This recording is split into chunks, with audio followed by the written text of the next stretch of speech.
حضرت انس رضی اللہ عنہ سے روایت ہے کہ نبی کریم صلی اللہ علیہ وآلہ وسلم نے فرمایا، رجب اللہ کا مہینہ ہے، شعبان میرا مہینہ ہے اور رمضان میری امت کا مہینہ ہے۔ یہ حدیث اس بات کی طرف اشارہ کرتی ہے کہ رجب کے مہینے کو خاص رحمتوں اور برکتوں کے لیے منتخب کیا گیا ہے۔ رجب کے مہینے میں کثرت سے استغفار کرنے کی تلقین کی گئی ہے۔ رسول اللہ صلی اللہ علیہ وآلہ وسلم نے فرمایا، رجب استغفار کا مہینہ ہے، بس اس مہینے میں اللہ سے خوب استغفار کیا کرو۔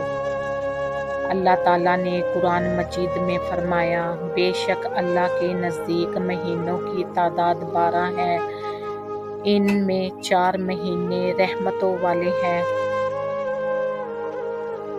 رجب ان 4 رحمتوں والے مہینوں میں سے ایک ہے، جن میں گناہوں سے بچنے اور نیک اعمال کی ترغیب دی گئی ہے۔ رجب کے مہینے کو نیک اعمال، عبادات اور دعا کے لیے خاص اہمیت دی گئی ہے۔ اس مہینے میں ہمیں گناہوں سے بچنے، استغفار کرنے اور اللہ کی قربت حاصل کرنے کی زیادہ کوشش کرنی چاہیے۔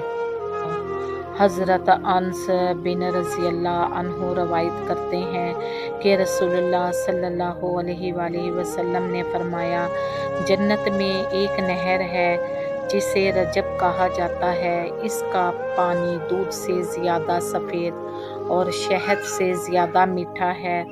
جو شخص رجب کے مہینے میں روزے رکھتا ہے، اللہ تعالیٰ اسے اس نہر سے پانی پلائے گا۔